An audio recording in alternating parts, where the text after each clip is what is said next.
زمغان اپنے پالتو کتے جیکی کے پاس بیٹھا ہوا تھا اور اس کے سر پر ہلکا ہلکا ہاتھ پھیر رہا تھا جب رامیش اپنی بالوں کو ہاتھ پھیرتے ہوئے اس کے پاس آیا، اور زمغان اچھے سے جانتا تھا جب رامیش اپنے ہاتھ اپنے بالوں میں پھیرتا ہے تو اس نے یقیناً کوئی غلطی کی ہوتی ہے یا پھر تو وہ نروس ہوتا ہے۔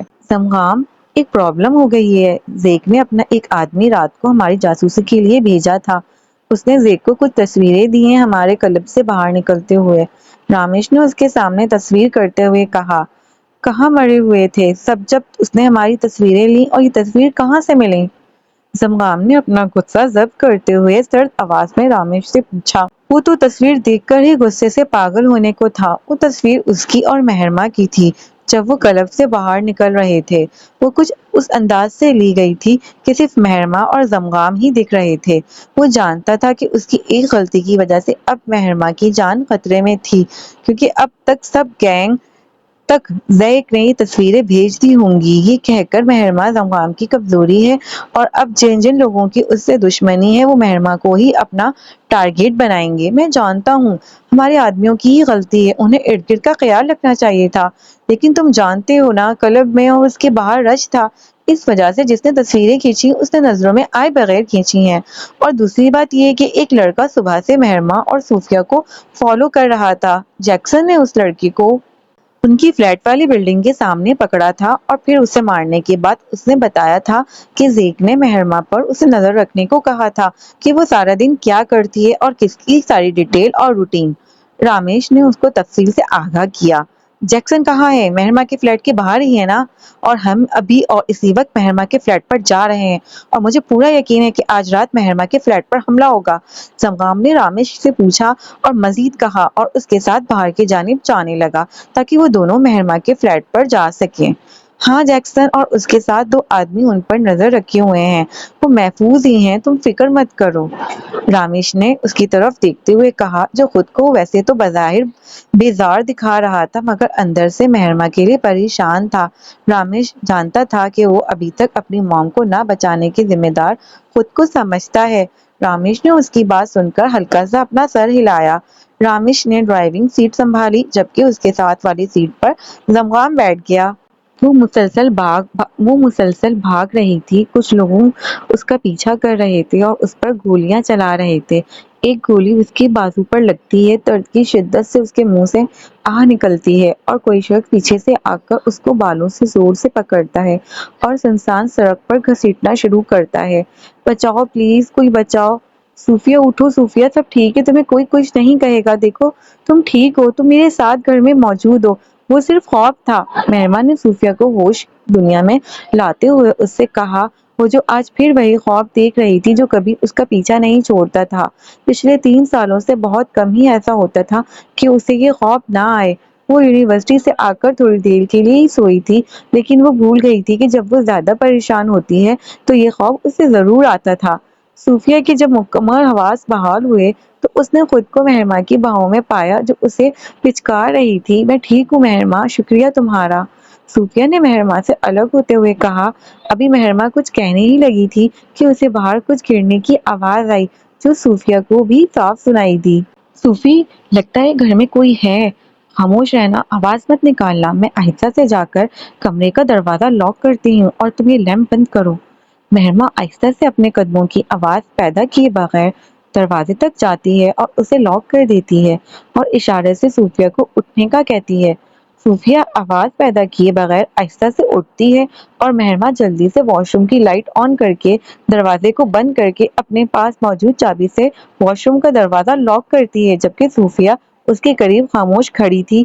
مہرما نے صوفیہ کا ہاتھ پکڑا اور الماری کا دروازہ کھول کر اسے اندر بیٹھنے کا کہا، اور ساتھ ہی ایک دراز سے پیپر اسپرے نکال کر خود بھی الماری میں بیٹھ کر اپنے آگے کپڑے کر کے الماری بند کر دی، جبکہ اب انہیں باہر سے آوازیں سنائی دے رہی تھیں۔ محروم، مجھے ڈر لگ رہا ہے، صوفیہ نے ہلکی آواز میں صوفیہ کا ہاتھ پکڑتے ہوئے کہا، جبکہ مہرما کے ہاتھ خود ہولے ہولے کانپ رہے تھے۔ مجھے بھی لگ رہا ہے، شش، اف، میرا فون کچن میں ہے، میں کھانا بنا رہی تھی جب تمہاری آوازیں سنائی دیں۔ تمہارا فون کدھر ہے صوفیہ، جلدی بتاؤ، ہمیں پولیس کو کال کر سکتے ہیں۔ بات کرتے ہوئے مہرما کے ذہن میں گھما کہ وہ پولیس کو فون کر کے بلا سکتی ہے، لیکن اس کا فون تو کچن میں تھا، اس لیے اس نے صوفیہ سے پوچھا وہ میرے بیگ میں ہے، اس کی چارجنگ نہیں تھی نا، اس لیے بیگ میں رکھا تھا، بعد میں ٹینشن اتنی تھی کہ اسے چارجنگ پر لگانا یاد ہی نہیں رہا۔ صوفیہ نے آہستہ آواز میں اس سے تفصیل سے آگاہ کیا۔ اچھا ہم اسے چارج کر کے آن کر لیتے ہیں، مگر تمہارا بیگ کہاں ہے جس میں فون ہے؟ مہرما نے اس سے ہلکی آواز میں پوچھا۔ وہ بیگ باہر صوفے پر رکھا تھا میں نے، صوفیہ نے یاد کرتے ہوئے مہرو کو جواب دیا۔ اف، چلو چھوڑو، جو ہوگا دیکھا جائے گا، اب خاموش ہی رہنا۔ مہرما نے اس کا جواب سن کر مایوسی سے کہا۔ اب کوئی ان کا دروازہ توڑنے کی کوشش کر رہا تھا اور مسلسل انہیں دروازہ کھولنے کا کہہ رہا تھا۔ وہ دونوں ہلکے ہلکے کانپ رہی تھی۔ اچانک دروازے کے لاک ٹوٹ کر گر کر اور کوئی آدمی اندر داخل ہوا اور وہ واش روم کی طرف گیا جہاں سے روشنی آ رہی تھی اور واش روم کا دروازہ توڑنے لگا کہ اچانک باہر سے اس آدمیوں کو گولیاں چلانے کی آواز سنائی دی، جبکہ مہرما اور صوفیہ گولیاں چلنے کی آواز سن کر ہی بے ہوش ہونے والی تھی۔ ان کا نازک سا دل سوکھے پتے کی طرح لرز رہا تھا اور ڈر سے ان کے پسینے چھوٹ رہے تھے۔ زمغام اور رامیش جب مہرما کے فلیٹ کے باہر پہنچے تو انہیں جیکسن اور کوئی آدمی دکھائی نہ دیا، جس سے ان کو کچھ گڑبڑ کا احساس ہوا اور یہ شک یقین میں تب بدلا جب انہوں نے مہرما کے فلیٹ کا دروازہ کھلا ہوا ملا۔ زمغام نے پہلے آہستہ سے دروازہ تھوڑا اور کھول کر دیکھا تو اسے دو آدمی دکھائی دیے، جبکہ رامیش فلیٹ کی ارد گرد جگہوں کو دیکھ رہا تھا کہ کوئی وہاں چھپا ہوا تو نہیں۔ رامیش کو آخری فلیٹ کے پاس جیکسن اور اس کے دو ساتھی پڑے ہوئے ملے۔ اس نے قریب جا کر چیک کیا تو سب کی سانسیں چل رہی تھی لیکن وہ بے ہوش تھے۔ رامیش نے انہیں وہیں چھوڑ کر واپس ساری جگہوں کو دیکھ کر زمغام کی لاس کیا اور اسے ان کے بارے میں بتایا۔ جیکسن اور اس کے ساتھی بے ہوش آخری فلیٹ کے قریب سیڑھیوں کے پاس پڑے ہیں اور باقی سارا ایریا صاف ہے۔ اندر دو آدمی ہیں اور مہرما اور صوفیہ کہیں دکھائی نہیں دے رہی، لگتا ہے وہ کہیں چھپی ہوئی ہیں، اس لیے اب ہم ڈائریکٹ حملہ کریں گے تاکہ اگر کوئی ان کا ساتھی اندر ان لوگوں کو ڈھونڈ رہا ہو تو وہ بھی ہم سے مقابلہ کرنے کے لیے باہر آ جائے۔ زمغام نے اسے اپنا پلان بتایا، جسے سن کر رامیش نے اپنا سر ہلایا، مطلب صاف تھا کہ اسے بھی یہ پلان پسند آیا ہے۔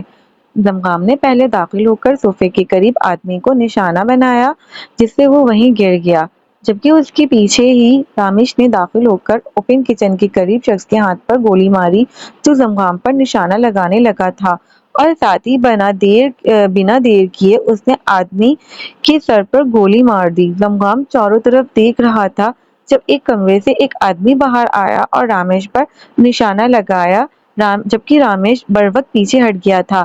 زمغام نے اس آدمی کی ٹانگ پر فائر کیا جس سے وہ زمین پر گر گیا، پھر اس نے اس کے دل کا نشانہ لیا اور وہ وہیں ڈھیر ہو گیا۔ زمغام اس کمرے میں وہ ہوں گی کیونکہ باہر کمرے بکھرے ہوئے ہیں اور میں ان کوئی موجود نہیں۔ رامیش نے باقی کمرے چیک کر کے آخری کمرے کی طرف اشارہ کیا جہاں سے وہ آدمی باہر آیا تھا۔ زمغام اس کمرے کی طرف بڑھنے لگا جبکہ رامیش اس کے ساتھ ہی چل رہا تھا۔ وہ کمرے میں داخل ہوئے تو انہیں واش روم کی لائٹ آن ملی۔ زمغام واش روم کے دروازے کے قریب گیا اور انہیں باہر بلانے لگا، مہرما تم محفوظ ہو، اب باہر آ سکتی ہو۔ مہرما اور صوفیہ جو الماری میں دبکی بیٹھی تھی انہیں کسی کی آواز سنائی دی جو مہرما کو پکار رہی تھی۔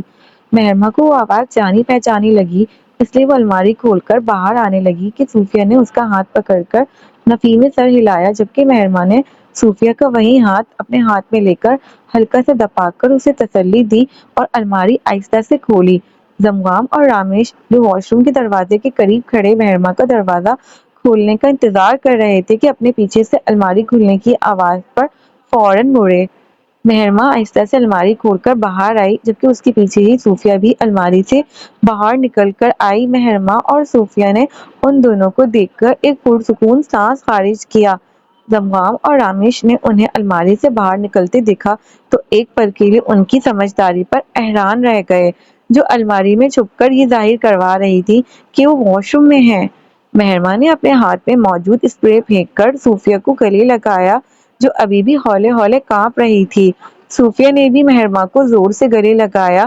اگر یہ میلو ڈرامہ ختم ہو گیا ہو تو چلیں یا کسی اور کا انتظار تم دونوں کر رہی؟ زمغام جو ان کو کافی دیر سے ایک دوسرے کے گلے لگا دیکھ رہا تھا، اس نے اکتا کر ان سے پوچھا، جبکہ رامیش نے ایک نظر صوفیہ کو دیکھ کر اپنی نظریں پھیر لیں۔ زمغام کی بات سن کر مہرما نے صوفیہ سے الگ ہو کر اسے خونخوار نظروں سے دیکھا۔ اب کیا نظروں سے قتل کرنے کا ارادہ ہے؟ اور اپنے پیروں کو اب حرکت بھی دے لو یار، جب تمہاری بارات آئے گی تب چلو گی؟ زمغام نے اسے اپنی طرف خونخوار نظروں سے دیکھتے ہوئے تنزیہ کہا۔ جی بالکل، میں انتظار کر رہی ہوں کہ کوئی شاہی بگی آئے اور میں اس میں بیٹھ کر جاؤں۔ ویسے مجھے یاد آیا کہ تم لوگ ہمارے گھر کیوں آئے ہو اور میرے اپارٹمنٹ میں کن لوگوں نے حملہ کیا ہے؟ مہرما نے بھی اس کی بات کا جواب دے کر اس سے پوچھا۔ تمہیں شکر کرنا چاہیے کہ ہم نے تم لوگوں کو بچا لیا، ورنہ اگر ہم نہ آتے نا تو تم زمین کے نیچے موجود کیڑوں کو گن رہی ہونا تھا۔ تمہارا تو پتہ بھی نہیں، شاید ان کیڑوں کو کھا بھی جاتی۔ دیکھنے میں ہی ندیدی لگتی ہو، اور وہ کون لوگ تھے ہمیں خود نہیں پتا۔ ہمارا ایک آدمی اس بلڈنگ میں رہتا ہے، اس نے کچھ لوگوں کو تمہارے فلیٹ کے اندر لاک توڑ کر داخل ہوتے دیکھا تو ہمیں بتا دیا اور ہم آگے تم لوگوں کو بچانے۔ زمغام نے مہرما کو پہلے اپنی اہمیت کا احساس دلاتے ہوئے کہا اور پھر اس کی بات کا جواب دیا۔ جبکہ مہرما تو خود کو زمین کے اندر کیڑوں کو گننے اور کھانے کا سوچ کر ہی جھرجھری لے کر رہ گئی اور غصے سے لال پیلی ہوتی پھاڑ کھانے والی انداز میں بولی، تم ہوگے ندیدے بھکڑ، خود کھاؤ کیڑے۔ اچھا ٹھیک ہے، اب تم دونوں اپنا کچھ سامان پیک کر لو اور تم لوگوں کو صوفیہ کے گھر ہم ڈراپ کر دیں گے، کیونکہ مجھے یقین ہے تم لوگ اب یہاں رہنا نہیں چاہو گے، اس لیے جلدی کرو ورنہ ایسا نہ ہو کہ تم دونوں کو یہیں چھوڑ کر ہم واپس چلے جائیں۔ رامیش نے ان دونوں کی باتیں سن کر اکتا کر بولا، جبکہ صوفیہ ان دونوں کی لڑائی دیکھ کر اپنی ہنسی روک رہی تھی۔ رامیش کی بات سن کر صوفیہ اور مہرما نے جلدی سے اپنا ایک بیگ نکالا اور اس میں اپنی چیزیں رکھنے شروع کی۔ ویسے تم لوگوں کے نام کیا ہیں؟ ہم 3 بار اب تک مل چکے ہیں مگر ہم تم لوگوں کے ابھی تک نام نہیں پتا۔ صوفیہ نے ہچکچاتے ہوئے زمغام کی طرف دیکھتے ہوئے پوچھا۔ وہ رامیش سے پوچھ کر اپنی بےزتی نہیں کروانا چاہتی تھی۔ ہاں تم لوگوں کو ہمارا نام تو پتا ہے اور خود کے بتاتے نہیں ہو۔ رامیش نے صوفیہ کو دیکھتے ہوئے جواب دیا۔ اسے صوفیہ کا خود کو اگنور کرنا بالکل پسند نہیں آیا تھا۔ صوفیہ نے رامیش کا نام زیر لب دہرایا اور رامیش کی طرف دیکھا جو اسے ہی دیکھ رہا تھا۔ اس کو اپنی طرف دیکھتا پا کر صوفیہ نے اپنی نظریں پھیر لیں اور جلدی جلدی پیکنگ کرنے لگی۔ جبکہ اس کی اس طرح نظریں پھیر لینے سے رامیش نے غصے سے اپنی مٹھیاں بیچ لیں اور اپنی نظروں کا زاویہ بھی بدل لیا۔ زمخام نے یہ کیسا عجیب سا نام ہے اور کتنا مشکل ہے۔ مہرما نے منہ بناتے ہوئے اس کا نام لیا، جبکہ اس کی بات سن کر زمخام نے سرد نظروں سے گھورا۔ اسے خود کو گھورتے ہوئے دیکھ کر مہرما جو کچھ الٹا سیدھا کہنے لگی تھی اسے فوراً اپنی بات منہ میں ہی دبا لی اور جلدی جلدی اپنی چیزیں بیگ میں رکھنے لگی۔ زمخام اور رامیش انہیں صوفیہ کے گھر لے جا رہے تھے۔ صوفیہ کے گھر سے تھوڑے فاصلے پر جا کر رامیش نے گاڑی روکی تو صوفیہ کے ساتھ مہرما بھی باہر نکلنے لگی کہ زمخام نے اس کا بازو پکڑ لیا اور رامیش سے کہا، رامیش جاؤ صوفیہ کو اس کے گھر کے اندر چھوڑ کر آؤ اور اسے اچھی طرح سمجھا بھی دینا۔ اور صوفیہ جو ان کو مہرما کو چھوڑنے کا کہنے لگی تھی کہ رامیش نے باہر نکل کر اس کا ہاتھ تھاما اور تقریباً اسے کھینچتے ہوئے اس کے گھر کی طرف جانے لگا، جبکہ صوفیہ کٹی پتنگ کی طرح اس کے ساتھ چل رہی تھی۔ چھوڑو میرا بازو، تم گنڈے کہیں کے، مجھے کھانے کیوں نہیں دے رہے؟ مہرما نے چیختے ہوئے زمخام سے کہا، جبکہ زمخام نے اس کے بازو پر اپنی گرفت کم کرنے کی بجائے اور مضبوط کر دی۔ مجھے چیختی چلاتی لڑکیاں بالکل نہیں پسند، اگر دوبارہ چیخی تو منہ پر ٹیپ لگا دوں گا اور تمہیں نہ جانے دینے کی وجہ یہ ہے کہ تم میرے ساتھ اب سے رہو گی۔ یہ بات اپنے چھوٹے سے دماغ میں اچھے سے بٹھا لو۔ مہرما نے اس کی بات سن کر بے یقینی سے اس کی طرف دیکھا اور اپنا دماغ چلانا شروع کیا کہ کیسے اس کی گرفت سے اپنا بازو نکلوائے اور اس گاڑی سے بھاگ جائے۔ مہرما نے اپنے دوسرے ہاتھ سے اس کے ہاتھ پر ناخن مارنا شروع کیے تاکہ وہ اس کا بازو چھوڑ دے، مگر زمخام نے اس کے بازو پر اپنی گرفت اور مضبوط کر دی۔ مینشن جا کر سب سے پہلے تمہارے ان لمبے ناخن کو کٹواؤں گا کہ دوبارہ تم مجھ پر استعمال نہ کر سکو، زمخام نے سپاٹ چہرے کے ساتھ اسے کہا۔ جبکہ مہرما اپنے ناخنوں کو کٹوانے کا سن کر زمخام کے ہاتھ پر ناخن مارنا رک گئی۔ اس کے ناخن مشکل سے ہی بڑے ہوتے تھے، ورنہ بڑے ہونے سے پہلے ٹوٹ جاتے تھے، چاہے جتنی مرضی احتیاط کر لے۔ اس لیے اپنے ناخنوں کے بارے میں سن کر اسے تو صدمہ ہی لگ گیا تھا۔ تم مذاق کر رہے ہو نا؟ میرے ناخن بہت مشکل سے بڑے ہوتے تھے، تم اتنی آسانی سے انہیں کاٹ کے کیسے کہہ سکتے ہو؟ اور مجھے نہیں جانا تمہارے مینشن۔ مجھے صوفیہ کے ساتھ رہنا ہے۔ میرا بازو چھوڑو، مجھے تکلیف ہو رہی ہے زمخام۔ مہرماں جو ابھی اس سے بات کر رہی تھی کہ اپنے بازو میں سے اسے زمخام کی انگلیاں دھنستی ہوئی محسوس ہوئی، تو اس نے درد کو برداشت کرتے ہوئے زمخام کو اپنا بازو چھوڑنے کا کہا، جبکہ اس کو تکلیف میں دیکھ کر زمخام نے اس کے بازو پر گرفت ہلکی کر دی، مگر بازو چھوڑا نہیں اور اسے اپنی سرد آواز میں کہا رہا ہے کہ میں مذاق کر رہا ہوں۔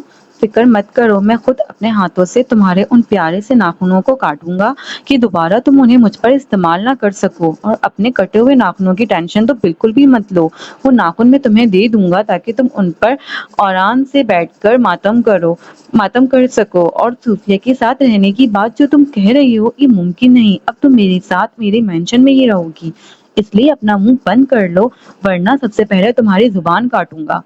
مہربان نے اس کی سرد آواز میں دی گئی دھمکی سن کر خاموش ہو گئی اور دل ہی دل میں اس کو برا بھلا کہنے لگی۔ رامیش جب صوفیہ کے گھر کے دروازے پر پہنچا تو اس کا ہاتھ جو ابھی بھی صوفیہ کے ہاتھ میں تھا اس سے پکڑ کر اپنے سامنے کیا اور دوسرے ہاتھ سے اس کے چہرے پر آئی لٹوں کو پیچھا کرتے ہوئے کہا، اگر اپنی دوست کی زندگی پیاری ہے تو پولیس کے پاس جانے کی کوشش بھی مت کرنا، اور مجھے یقین ہے تم میری بات ضرور مانو گی، ورنہ اپنی دوست کی موت کی ذمہ دار تم خود ہوگی۔ صوفیہ نے اس کے ہاتھ کا لمس اپنے بالوں پر محسوس کر کے کانپ سی گئی، جسے رمیش نے بھی بہت محسوس کیا، اور ہلکی سی مسکان اس کے لبوں کا احاطہ کیا جسے صوفیہ کے دیکھنے سے پہلے ہی اس نے چھپا لی۔ لیکن اس نے تم لوگوں کا کیا بگاڑا ہے جو تم لوگ اسے میرے ساتھ آنے نہیں دے رہے، اور کیا گارنٹی ہے کہ وہ تم لوگوں کے ساتھ محفوظ رہے گی؟ مجھے تو یہ بھی نہیں پتا تم لوگ کہاں رہتے ہو، میں کیسے مہرو سے ملوں گی؟ صوفیہ نے خود کی حالت پر قابو پاتے ہوئے کانپتی سی آواز میں اس سے پوچھا۔ وہ ان پر اندھا اعتماد کر کے اپنی دوست کو کیسے ان کے حوالے کر سکتی ہے، اور ان کے نام کے علاوہ اسے کچھ معلوم بھی نہیں تھا۔ بس تمہارے لیے یہ جاننا ضروری ہے کہ وہ ہمارے ساتھ ہی محفوظ ہے، اور کل تمہیں میں لینے آؤں گا تو تم میرے ساتھ چل کر اپنی دوست سے مل لینا اور دیکھ لینا اسے وہاں۔ اور ہاں، بھروسہ تو تمہیں مجھ پر ہے ہی نہیں، اس لیے اگر کل میں نہ آیا تو اگلے دن پولیس میں خبر کر دینا۔ رامیش نے اس کی بات سن کر اس کے ہاتھ کو ہلکا سا دبایا اور اس سے گویا ہوا تھا۔ صوفیہ نے اس کی بات سن کر ہلکا سا اپنا سر ہلایا تو رامیش نے اس کا ہاتھ چھوڑ دیا۔ جب صوفیہ اندر جانے لگی تو پیچھے سے اسے رامیش کی آواز سنائی دی، میرے علاوہ اگر کوئی اور تمہیں لینے آئے اور کہے کہ میں نے بھیجا ہے تو یقین مت کرنا، میں خود آؤں گا، یاد رکھنا۔ بلیک روز مینشن پہنچ کر زمخام گاڑی سے مہرماں کو باہر نکلنے کا انتظار کر رہا تھا، جس کا گاڑی سے نکلنے کا بالکل ارادہ نہیں تھا۔ آخر تنگ آ کر زمخام نے اسے باہر کھینچ کر نکالا اور بازو سے پکڑ کر اپنے ساتھ گھسیٹنے لگا۔ تم میری نرمی کا ناجائز فائدہ اٹھا رہی ہو، لیکن اب مجھے اچھے سے سمجھ آ گیا ہے تم کسی نرمی کے قابل ہو ہی نہیں، اور یہاں سے بھاگنے کا سوچنا بھی مت، ٹانگیں توڑ دوں گا تمہاری۔ زمخام نے اسے اپنے ساتھ کھینچتے ہوئے کرخت آواز میں بولا۔ وہ جانتا تھا کہ باہر اس کے لیے کتنا خطرہ ہے اور الٹے دماغ کی مالک مہرماں بھاگنے کی کوشش ضرور کرے گی، اس لیے اس نے رامیش سے کہہ کر سیکیورٹی ڈبل کروا دی تھی تاکہ وہ یہاں سے بھاگ نہ سکے۔ اس نے مہرماں کو تصویر اور سارے معاملے سے اس لیے دور رکھا تھا کہ اگر اس کو معلوم ہو گیا تو وہ ضرور پریشانی اور ڈر سے یقیناً مشکل میں ہی پھنسے گی۔ وحشی جنگلی انسان، چھوڑو مجھے، تم خود کو سمجھتے کیا ہو؟ ایک بار یہاں سے نکلنے دو، دیکھنا سب سے پہلے پولیس کے پاس جاؤں گی اور تمہیں پکڑاؤں گی۔ مہرماں خود کو گھسیٹے جانے پر تقریباً غصے سے چیختے ہوئے بولی، پہلے یہاں سے نکل کر دکھاؤ، پھر پولیس کے پاس بھی چلی جانا۔ زمخام نے اسے ایک کمرے میں لاک کر چھوڑتے ہوئے طنزیہ کہا اور بنا اس کی بات سنے باہر چلا گیا اور دروازے کو باہر سے لاک لگا دیا۔ جب مہرماں نے اپنے دروازے کو لاک لگاتا سنا تو جلدی سے دروازے کی طرف گئی اور چیختے ہوئے زمخام کو کہنے لگی، زمخام دروازہ کھولو، میں یہاں تمہیں قیدی نہیں ہوں جسے تم نے بند کر دیا ہے، ایک بار نکلنے دو، تمہارے سارے بال میں نے کھینچ کھینچ کر اتار دینے ہیں، کمینے انسان۔ زمخام نے اس کی بات ایک کان سے سن کر دوسرے کان سے نکال دی اور اپنے کمرے کی طرف چل پڑا۔ زمخام کو برا کہہ کر جب مہرماں کے کلیجے کو ٹھنڈ پڑی تو اٹھ کر کمرے کا جائزہ لینے لگا۔ کمرہ نارمل سائز کا تھا اور سارا کمرہ سفید رنگ کا تھا۔ کمرے کے درمیان میں کنگ سائز بیڈ اور اس کے ساتھ صوفہ اور ٹیبل، جبکہ اس کے ساتھ ڈریسنگ روم اور پھر واش روم تھا۔ سارا کمرہ دیکھ کر مہرماں بیڈ پر بیٹھ گئی تھی۔ تھکن سے اسے نیند آنا شروع ہو گئی تھی، اس لیے اس نے صبح یہاں سے بھاگنے کا سوچا اور بیڈ پر لیٹ کر سو گئی۔ رامیش اپنے کمرے میں لیٹا سگریٹ پی رہا تھا، لیکن اس کی سوچوں کا مرکز صوفیہ تھی۔ اس کو وہ نازک سی لڑکی بہت اچھی لگتی تھی جبکہ وہ اس کی لمس کو محسوس کر کے کانپ سی جاتی تھی، اور اس کے ڈر سے جب اس کے منہ سے اٹکتے ہوئے الفاظ نکلتے تھے تو اس میں رامیش کا دل اٹک سا جاتا تھا۔ جب سے رامیش نے اسے دیکھا تھا تب سے اس کی سوچوں اور خوابوں میں صرف صوفیہ نظر آتی تھی۔ وہ کالی آنکھوں والی لڑکی صوفیہ نے اس کی نیندیں حرام کر دی تھیں۔ اب صرف رامیش کو ایک ہی پریشانی تھی کہ کوئی مہرماں کے بارے میں جاننے کے لیے صوفیہ پر ہی حملہ نہ کر دے، اور وہ تو اتنی چالاک اور ہوشیار بھی نہیں تھی کہ خود کو دفاع کر سکے، مگر اسے یہ بھی سکون تھا کہ کسی کو اس کا نہیں پتا اور نہ ہی تصویر میں صوفیہ نظر آئی تھی۔ رامیش نے صوفیہ کے بارے میں سوچنے کے بعد اپنی سگریٹ بجھا کر لیمپ آف کیا اور سونے کو لیٹ گیا۔ زمخام مہرماں کو اس کے کمرے میں چھوڑ کر اپنے کمرے میں آیا اور فریش ہو کر نکلا تو اس کے فون پر شیرزیاں کی کال آ رہی تھی۔ اس نے کال اٹھاتے ہوئے کہا، ہیلو ڈیڈ۔ کیسے ہو زمخام؟ شیرزیاں نے اپنی بھاری آواز میں زمخام سے پوچھا۔ میں ٹھیک ہوں، آپ کیسے ہیں اور کب واپس آنا ہے آپ نے؟ موم کے بعد تو اپنے خود کو اتنا مصروف کر لیا ہے کہ میں نے آپ کو 6 مہینوں سے دیکھا بھی نہیں۔ زمخام نے اپنے ڈیڈ کو جواب دیتے ہی ان سے پوچھا اور آخر پر شکوہ بھی کر دیا۔ میں بھی ٹھیک ہوں اور اگلے مہینے واپس آ رہا ہوں۔ ویسے یہاں کام بہت تھا، اس وجہ سے 6 مہینوں سے واپس نہ آ سکا، اور کل بات کروں گا تم سے دوبارہ، ایک ضروری کام آ گیا ہے اور اپنا خیال رکھنا۔ شیرزیاں نے زمخام کو جواب دیا، جبکہ زمخام کو بھی فون سے کسی کی آواز سنائی دے رہی تھی۔ ٹھیک ہے ڈیڈ، کل بات کریں گے، زمخام نے کہا اور کال بند کر کے کافی بنانے کے لیے کچن میں چلا گیا۔ صوفیہ دروازہ کھول کر اپنے گھر کے اندر داخل ہوئی اور آہستہ سے اپنا بیگ ٹی وی لاؤنج میں رکھا تو اسے اس کے پاپا کچن میں کافی بناتے ہوئے نظر آئے۔ ڈیڈی، آپ کب آئے گھر؟ آپ نے بتایا بھی نہیں، صوفیہ نے پیچھے سے اپنے بابا کو گلے لگاتے ہوئے کہا۔ سام، صوفیہ کے ڈیڈ نے پیچھے مڑ کر صوفیہ کو گلے سے لگا کر اس کے ماتھے پر بوسہ دیا اور اسے ساتھ لگاتے کافی کا کپ پکڑے ٹی وی لاؤنج کے صوفے پر بیٹھ کر صوفیہ کو جواب دیا، میں تو تھوڑی دیر پہلے ہی آیا ہوں بیٹا، اور آپ اتنی رات کو گھر کیوں آئے ہو؟ آپ تو اپنے دوست کے گھر تھی نا؟ صوفیہ نے ان کی بات سن کر گڑبڑا سی گئی، مگر اپنی حالت پر قابو پاتے ہوئے جلدی سے کہا، ڈیڈی مہرماں کے فلیٹ کی واٹر سپلائی میں پرابلم ہو گئی تھی، اس وجہ سے وہ مجھے گھر چھوڑ کر اپنے انکل کے گھر گئی ہے۔ اس کے انکل تھوڑے دن پہلے ہی روم شفٹ ہوئے ہیں، میں نے اسے کہا بھی تھا کہ میرے ساتھ رک جاؤ، مگر اس نے کہا کہ اس نے اپنے انکل کو فون کر کے اپنے آنے کا بتا دیا ہے، اگر وہ نہ گئی تو برا مان جاتے۔ صحیح ہے، پھر آپ تھک گئی ہوں گی، جاؤ آرام کر لو، صبح بات کریں گے۔ سام نے صوفیہ کی بات سن کر اسے کہا، جو اپنی جمائیاں روکنے کی ناکام سی کوشش کر رہی تھی۔ ٹھیک ہے ڈیڈی، صبح بات کریں گے، صوفیہ نے جمائی لیتے ہوئے کہا اور اپنے کمرے کی طرف سونے چل دی۔ صبح مہرماں اٹھی تو خود کو اپنے کمرے کے علاوہ کہیں اور پایا تو اس کی نیند بھگ سے اڑ گئی اور ساتھ ہی سب کچھ یاد آ گیا۔ وہ اٹھی اور واش روم سے فریش ہو کر نکلی تو اس کے پیٹ سے بھوک کی وجہ سے عجیب عجیب آوازیں آ رہی تھیں۔ ابھی وہ سوچ ہی رہی تھی کہ کل اس نے دوپہر میں یونیورسٹی سے جو جوس کے علاوہ کچھ کھایا پیا نہیں تھا، اور جو شام کو کھانا بنایا تھا وہ تو اب تک کچن میں ہی پڑا سڑ چکا ہوگا۔ ابھی وہ اپنی سوچوں میں ہی گم تھی کہ کوئی عورت کمرے میں داخل ہوئی، اس کے ہاتھ میں کھانے کی ٹرے تھی، جسے دیکھ کر ہی مہرماں کے منہ میں پانی آ گیا۔ وہ عورت کمرے میں موجود ٹیبل پر کھانے کی ٹرے رکھ کر مہرماں کے بلانے سے پہلے ہی کمرے سے باہر چلی گئی اور دوبارہ کمرے کو لاک لگا دیا۔ مہرماں کو اس بات پر غصہ تو بہت آیا جو اس کی بات سنے بغیر چلی گئی تھی، مگر اپنی بھوک کا سوچ کر جلدی سے کھانا کھانے لگی اور ساتھ ساتھ اپنا دماغ چلانے لگی کہ کیسے یہاں سے نکلے۔ لیکن مسئلہ تو یہ تھا کہ اس کا بیگ اور فون بھی زمخام کے پاس ہی تھا، جو اس نے کار میں ہی اس سے چھین کر اپنے پاس رکھ لیا تھا۔ یہ کسی ہاسپٹل کے ایک کمرے کا منظر تھا، ایک وجود مشینوں میں جکڑا ہوش و حواس کی دنیا سے بہت دور تھا۔ اس کے پاس ایک شخص بیٹھا ٹکٹکی باندھے اسے دیکھ رہا تھا، اور اس کا ہاتھ اپنے لبوں سے لگائے وہ شخص اپنی سوچوں کی دنیا میں گم تھا۔